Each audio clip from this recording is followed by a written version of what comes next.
into any legal trouble. This is why we won't release that modules now.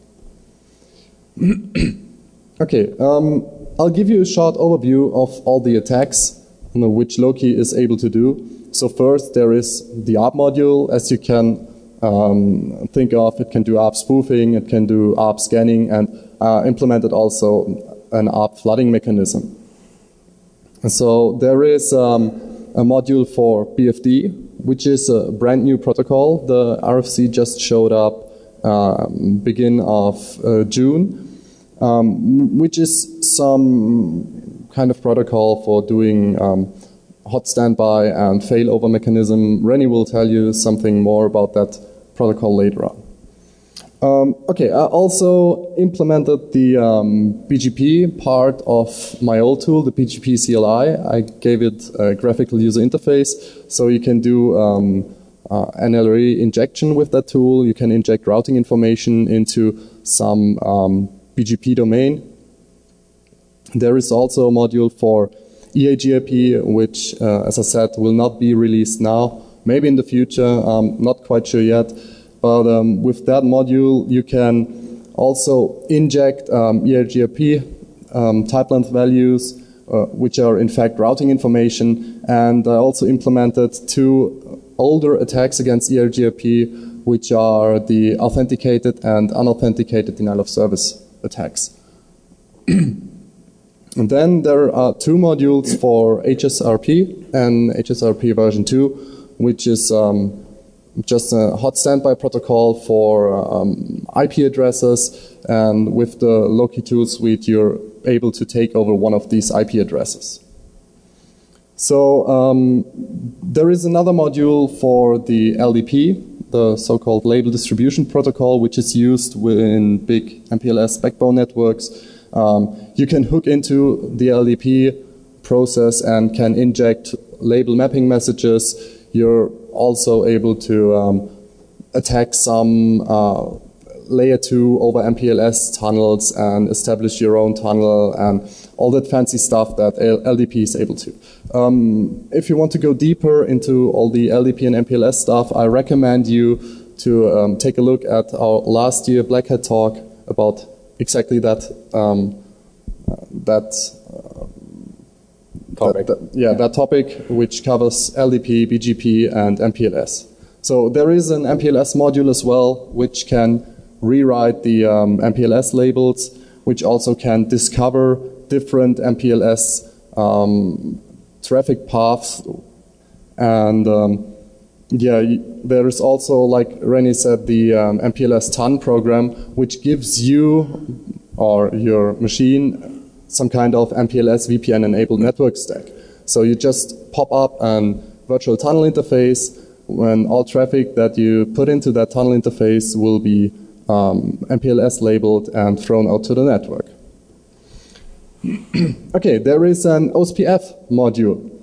With this OSPF module, you can hook up into an OSPF routing process. You can inject OSPF routing information and also implemented an OSPF MD5 authentication cracker.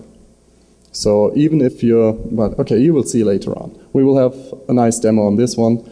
I wrote a RIP module. This was more like some kind of typing lesson. It wasn't that hard. RIP is a really easy protocol. You can do route injection with that as well. You don't have to do any handshake, so just throw the routes on the cable and they will get into the routing table. Okay, there is a TCP MD5 module with which you can crack the RFC 2385 TCP authentication option, so which is mainly used by BGP and LDP for authentication for authenticating the neighbors. So if you see one of these packages, you can also do a word list or brute force cracking on the password. There are 3 more modules, which is the VRRP and VRRP v3, which are also for IP address, hot standby, and fast handover. So you can just take over one of these hot standby IP addresses as well. And there is the WLCCP module, which was the main part of our last Blackhat talk in Europe this year. which is the wireless LAN context control protocol, which is also a Cisco proprietary protocol for building up a wired distribution system. And we take some work into analysis this protocol and do some crypto analysis on the authentication mechanism, and it came out that it's all based on leap authentication, and as you all should know, leap isn't really secure. So in the end, if you use this module, you will get the pairwise master key of wireless clients. Okay, Loki also has a graphical user interface. It's based upon GTK. I'm using PyGTK because it's really easy to program in Python, and I don't like GTK on the C interface. It's a pain in the ass. The main program has some hard-coded GTK window routines, which are the main window. There is a configuration window, there's a log window, and stuff like that. But the modules themselves, I decided to use Glade for the task, because with Glade you can easily design your interface and click a button here, click some input line there, and afterwards you will get a nice XML file, and that will be passed on runtime. But that means also that you can change your module GUI on the runtime. Or, let's say on the runtime of the main program, you always have to reload the whole module to get the new graphical user interface. But it's really easy to involve all your modules, as they can be reloaded on runtime. And so it's really easy to fix some bugs or do some testing and put in some new code. Okay, this is a nice screenshot of Loki, but you will see it in action in a second. Okay, I will hand over to Rene again. This one. This one. Oh, yeah. Thanks.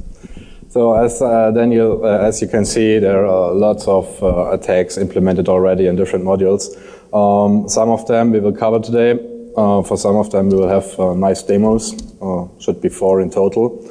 Others we won't cover because they were already covered in other talks, and which are just integrated to have a more usable tool.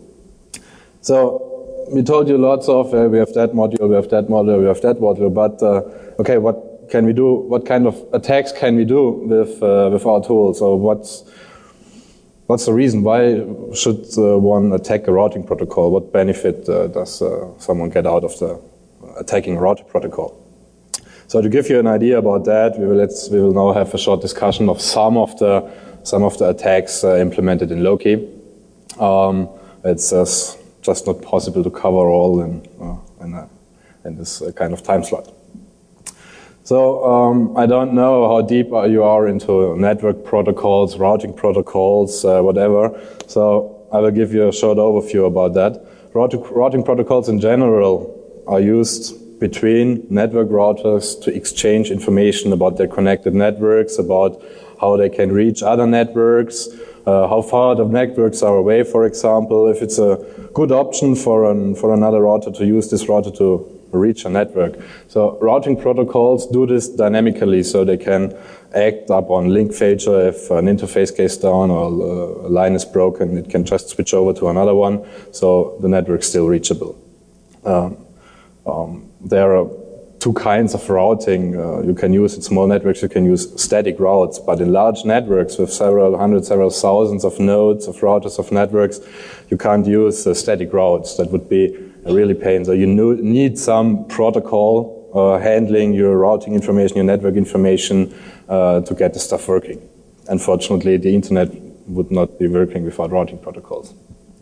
So there are different flavors of routing protocols. First are the interior gateway routing protocols, or the interior gateway protocols, short as IGP. They're mainly used inside our so-called autonomous systems. So you will find protocols like this inside a corporate network, for example.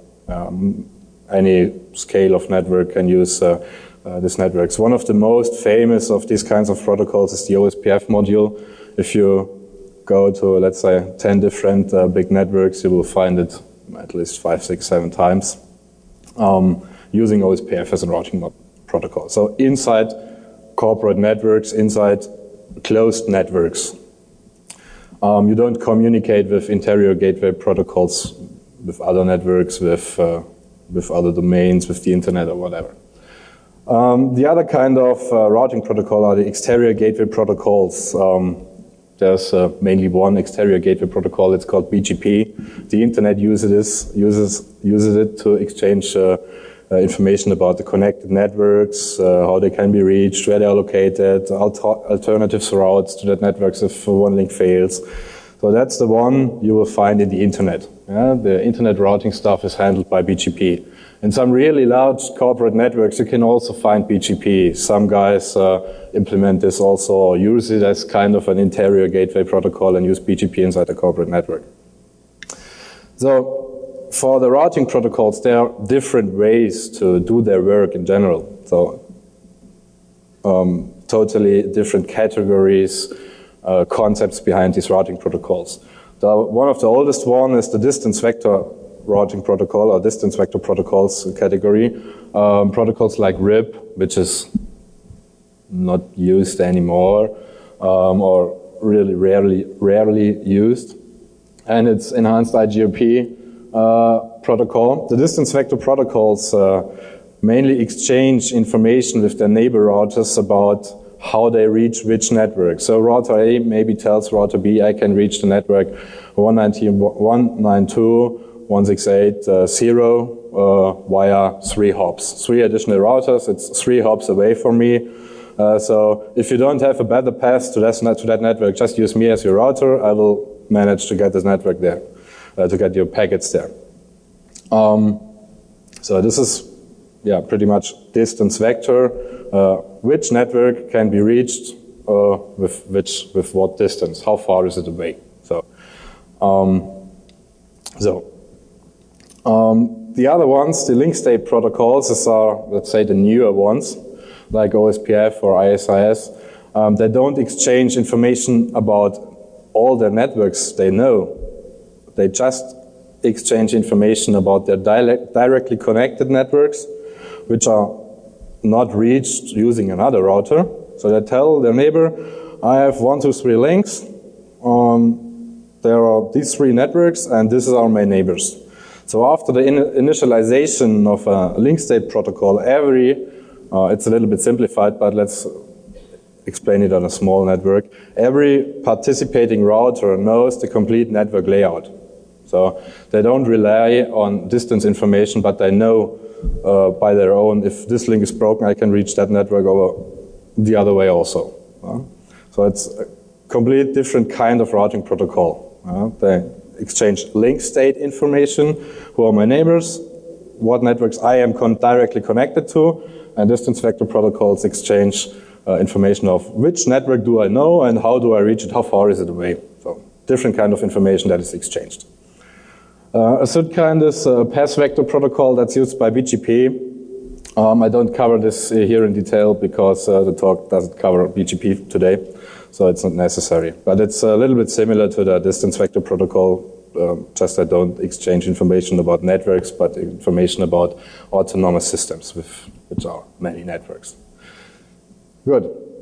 So that are the kind of routing protocols and the purpose of routing protocols in general. So why should we attack routing protocols? So what has already been done